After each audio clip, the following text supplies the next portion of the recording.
Hi అండి. ఈరోజు మన కిచెన్‌లో ఒక ట్రెడిషనల్ దోస రెసిపీని తయారు చేసి చూపించబోతున్నా. ఇది 90స్ వాళ్ళకైతే చాలా పరిచయమే. ఎందుకంటే అప్పట్లో ఇలాంటి దోసల్ని ఎక్కువగా తినేవాళ్ళం. ఇప్పుడైతే రెస్టారెంట్‌లు, హోటల్‌లు ఎక్కడ చూసినా ఉన్నాయి. అప్పుడు మాత్రం హోటల్‌లు చాలా తక్కువ. అది కూడా రెస్టారెంట్‌లు అస్సలే లేవు. కానీ ఈ దోసలు మాత్రం ఎక్కువగా బయట దొరికేటివి. ప్రతి వీధుల్లోనూ ఇలాంటి దోసలు వేసి అమ్మేవాళ్ళు. అప్పట్లో రూ. 10కి 2 ఇచ్చేవాళ్ళు. కానీ ఇప్పుడు మాత్రం రూ. 10కి ఒక దోస ఇస్తున్నారు. కానీ టేస్ట్ చాలా చాలా బాగా ఉంటాయి.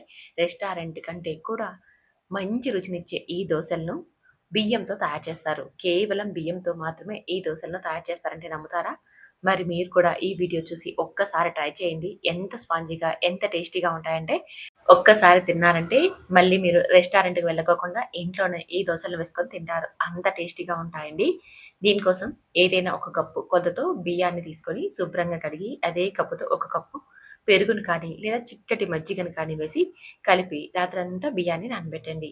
4 గంటల పాటు నానబెట్టుకున్నా సరిపోతుంది. రాత్రిపూట నానబెట్టుకున్నామనుకోండి మార్నింగ్ బ్రేక్‌ఫాస్ట్‌కి మనకి పర్ఫెక్ట్‌గా సరిపోతుంది టైం అనేది. అందుకని నేను ఇక్కడ రాత్రిపూట నానబెట్టాను. నెక్స్ట్ డే మార్నింగ్ చూపిస్తున్నా చూడండి. బియ్యం పెరుగునంతా కూడా అబ్జర్వ్ చేసేసుకొని సాఫ్ట్‌గా నానిపోయింది. ఇప్పుడు ఇదంతా మిక్సీ గిన్నెలోకి వేసేసుకొని సాఫ్ట్‌గా గ్రైండ్ చేసేసుకోవాలి. మీరు ఫస్టే వాటర్ వేయకండి. మనకి వేసుకున్న పెరుగే సరిపోతుంది. ఒకవేళ తక్కువ అనిపిస్తే 2 లేదా 3 స్పూన్ల దాకా వాటర్ మాత్రమే అవసరం పడతాయి. అలా తక్కువ అనిపించినప్పుడు కొద్దిగా వాటర్‌ని వేసేసుకొని మెత్తగా గ్రైండ్ చేసేసి ఒక బౌల్‌లోకి వేసుకొని పక్కన పెట్టండి. ఇందులోకి మరొక ఫేవరెట్ చట్నీ అండి. ఈ కాంబినేషన్ చాలా చాలా సూపర్ హిట్ అండి. ఎందుకంటే అప్పట్లో గట్టి చట్నీ అని చేసేవాళ్ళు. ఇప్పుడైతే పలుచటి చట్నీతో మనం దోసలు తింటున్నాం కానీ, ఒకప్పుడు ముద్దపప్పు లాంటి చట్నీతో దోసలు తినేవాళ్ళు. ఈ చట్నీ ఎంత రుచిగా ఉంటుందంటే ఒకసారి ట్రై చేయండి. ఇందులోకి శనగిత్తనాల్ని ఒక కప్పు తీసుకోండి. అదేనండి వేరుశనగ విత్తనాలని. అందులోకి పావు కప్పు పుట్నాలను కూడా వేసేసుకొని రెండిటిని బాగా వేయించండి. తర్వాత తినగలిగే కారాన్ని బట్టి పచ్చిమిర్చిని కూడా వేసేసుకొని వేయించండి. పచ్చిమిర్చి మరీ ఎక్కువగా వేగాల్సిన అవసరం లేదండి. లైట్‌గా వేగినా సరిపోతుంది. ఇలా వేయించుకున్న వీటిని ఒక మిక్సీ బౌల్‌లోకి వేసేసుకోండి. ఇప్పుడు ఇందులోకి ఒక పావు కప్పు పచ్చి కొబ్బరి ముక్కల్ని లేదా మీ దగ్గర లేకుంటే ఎండు కొబ్బరి ముక్కల్ని కూడా వేసుకోవచ్చు. చిన్న అల్లం ముక్కని, కొద్దిగా కొత్తిమీర తరుగు, కొన్ని పుదీనాకుల్ని, అలాగే చిన్న రెబ్బ చింతపండుని వేసుకోండి. ఎక్కువ వేసుకోకండి. కొద్దిగా వేసుకోండి. రుచికి సరిపడా ఉప్పును వేసి ఒకసారి ఇదంతా కచ్చా పచ్చాగా గ్రైండ్ చేసుకున్నాక, ఇప్పుడు ఇందులోకి సరిపడా వాటర్‌ని వేసేసుకొని గ్రైండ్ చేయండి. చూడండి ఇక్కడ గుర్తుపెట్టుకోవాల్సింది మనం చట్నీని గట్టిగా గ్రైండ్ చేసుకుంటున్నాం కాబట్టి, కొద్దిగా వాటర్‌ని మాత్రమే వేసేసుకోవాలి. ఎలా ఉండాలంటే చట్నీ ఇక్కడ వీడియోలో చూపిస్తున్నాను కదా! అలా ఉండాలి. అదేనండి ముద్ద చట్నీ అంటే ఎంత రుచిగా ఉంటుందో తెలుసా? ఇందులోకి మనం పచ్చిమిర్చిని కూడా తక్కువే వేసుకుంటామండి. మరీ ఎక్కువ వేసుకోము.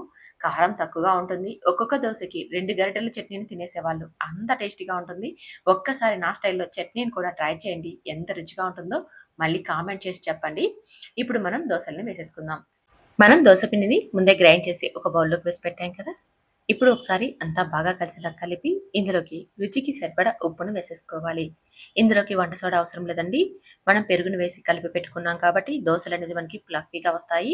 ఒకవేళ మీకి వాటర్ అవసరమైతే కొద్దిగా వేసేసుకొని మనం రెగ్యులర్‌గా దోసకి ఎలా అయితే పిండిని పల్చగా కలుపుకుంటామో ఆ విధంగా ఉంటే సరిపోతుంది. ఇప్పుడు స్టవ్ మీద దోస పాన్ పెట్టుకొని బాగా వేడెక్కిన తర్వాత ఒక గరిటె పిండిని తీసేసుకొని ఎంత వీలైతే అంత పల్చగా దోసను స్ప్రెడ్ చేయండి. ఈ దోసలు మందంగా వేయాలని ఏమీ లేదండి. ఎంత పలుచగా వేసినా సరే దోసలనేది మనకి బాగా వస్తాయి. పెనంకి అతుక్కోవడం కానీ, లేదా విరిగిపోవడం కానీ అస్సలు జరగదు. ఇలా దోసను వేసుకున్నాక 5 నిమిషాల పాటు ఫ్రై చేసేసుకొని, కొద్దిగా ఆయిల్‌ని అప్లై చేసేసుకొని దోసను తీసేసుకోవడమే. మీకు కావాలంటే 2 వైపులా దోసను టర్న్ చేసేసుకొని ఫ్రై చేసేసుకోవచ్చు. లేదా వన్ సైడ్ మాత్రమే ఫ్రై చేసేసుకొని తీసేసుకోవచ్చు. నేనైతే ఇక్కడ వన్ సైడే ఫ్రై చేస్తున్నానండి. 2 వైపులా ఏమీ అవసరం లేదు. దోసను వేసేసుకున్నాక ఇలా మూత పెట్టి కూడా మనం దోసను కాల్చి తీసేసుకోవచ్చు. ఎందుకంటే ఇలా మూత పెట్టడం వల్ల దోస పై లేయర్ కూడా మనకి మంచిగా ఫ్రై అయిపోతుంది. ఇలా మీకు నచ్చినట్టుగా క్రిస్పీగా కావాలా? లేదా సాఫ్ట్‌గా కావాలా? అనే దానిని బట్టి కూడా దోసలను వేసేసుకోవచ్చు. మనం పెనం పైన కొద్దిగా నీళ్ళని చిలకరించి దోసను వేసామంటే క్రిస్పీగా వస్తాయి. ఆయిల్‌ని అప్లై చేసేసి దోసను వేసామంటే ఫ్లఫీగా వస్తాయి. అది గుర్తుపెట్టుకోండి. ఇలా నచ్చినట్టుగా దోసలు వేసేసుకొని ఎంజాయ్ చేయడమే. చూసారా ఎంత ఫ్లఫీగా ఉన్నాయో? చాలా చాలా ఫ్లఫీగా ఉంటాయండి. ఎక్కడే కానీ మనం ఇందులోకి పప్పులు కూడా వాడలేదు.